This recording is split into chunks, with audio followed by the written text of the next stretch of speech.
Hi everyone. So in this video I'm going to talk about the sign-in process in my website eShop. So let's get started. So here in the sign-in page.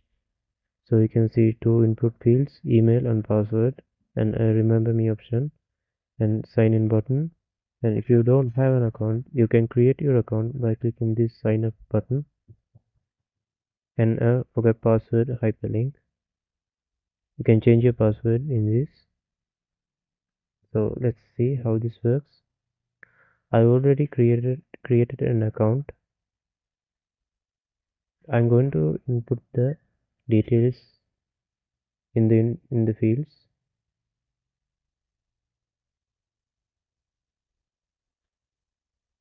So now I'm going to press the sign in button without entering the details. You can see an alert will pop up. Please enter your email. Now I'm going to enter my email.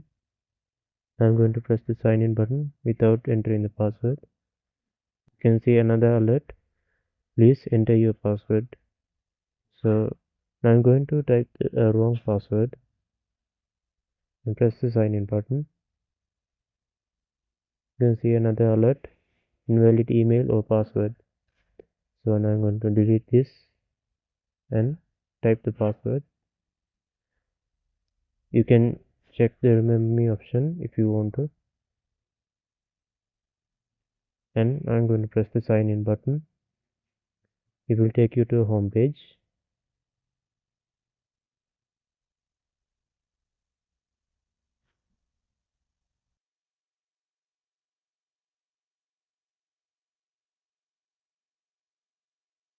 Okay, let's see the ER diagram for my database eShop. We have user table, status, gender, user has ID, city, district, province, profile image.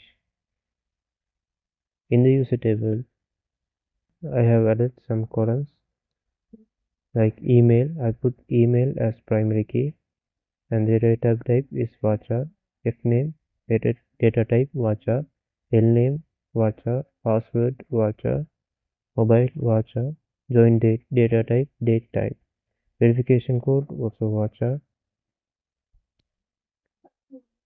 And in the status table, I have added columns like status ID, status varchar. Status ID is the primary key in the table.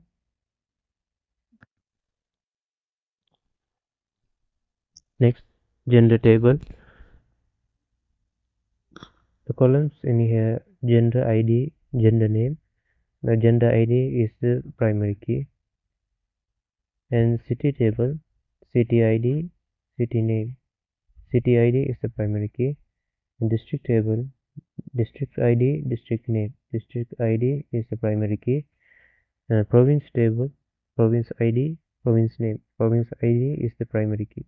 In the profile image table, path is the primary key and also it is the only column.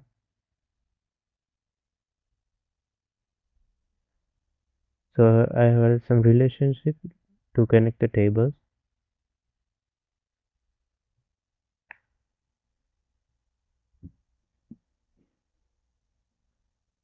First, I have put a one-to-many relationship from user table to gender table and another one-to-many relationship to user table to status table. You can see the columns right here, gender, gender ID, status, status ID.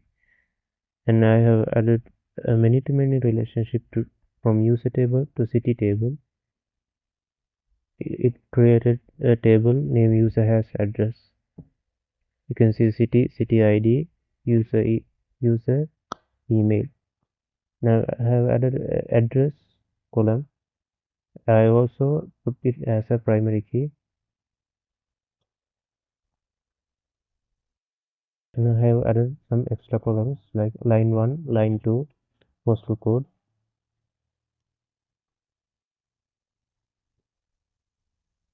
And I have put one-to-many relationship from city table to district table.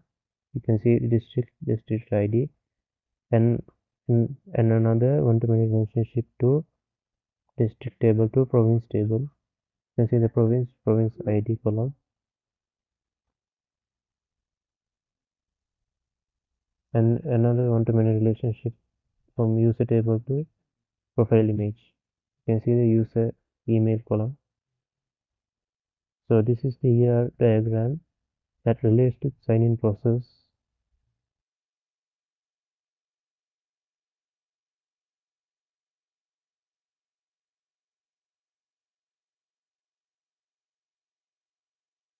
Okay, now I'll walk you through the backend process of the sign-in system. We cover two key parts: the front-end JavaScript function sign-in, which sends login requests, the backend PHP file sign-in process (PHP), which validates credentials, starts sessions, and manages cookies. Let's start with the JavaScript function.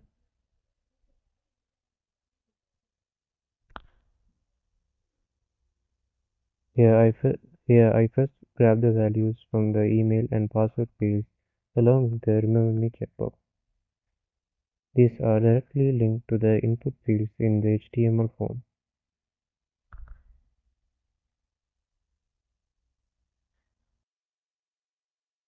Instead of sending plain text, I use form data object. This allows me to bundle the data into a format that PHP can read easily using $post method. Notice I append keys E, P, and R, which correspond to email, password, and remember me.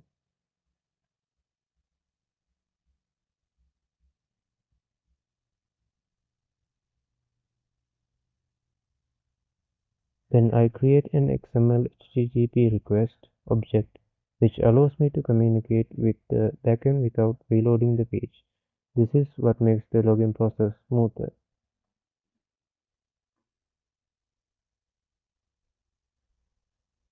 Here I am checking the server's response. Ready state equal 4 means that request is complete, and the status equal to 100 means it was successful. If the backend returns the word success, I immediately redirect the user to home PHP. Otherwise, I take the response text like invalid email or password and display it inside a Bootstrap alert.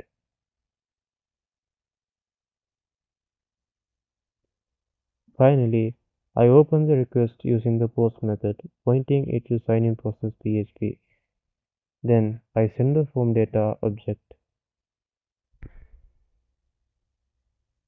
This completes the front-end part. Now the request is handed over to the backend.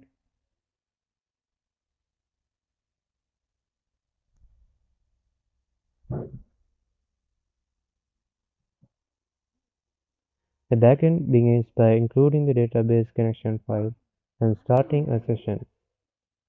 Sessions are critical here because once the user logs in, I want to store the information across multiple pages.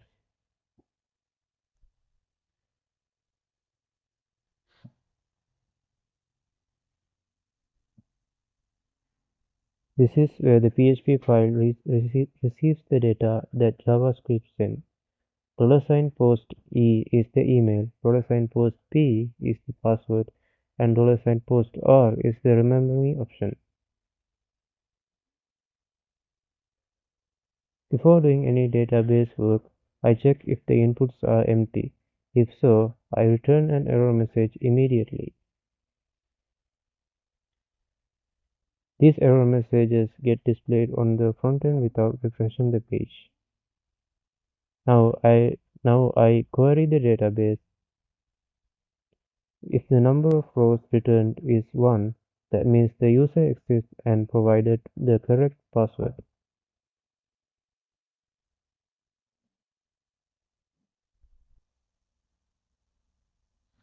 If a match is found, I echo success. I also fetch the user's data from the database and save it in the session variable $session_u. This allows me to check if the user is logged in from any page.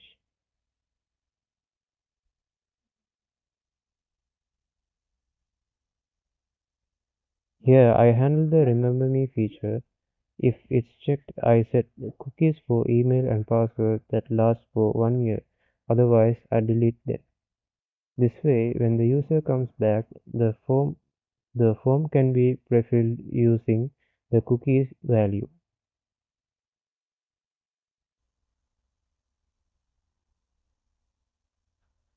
In a production system, we would never store passwords in cookies. Instead, we store a secure token.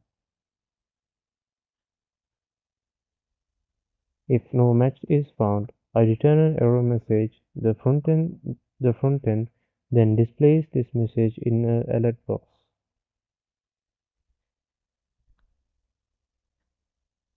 The sign-in JavaScript function collects inputs, send them via AJAX, and handles response without refreshing the page. The sign-in process PHP file validates inputs, checks the database, starts a session for logged-in users, and manages Remember Me with cookies. Together, they create a smooth login experience.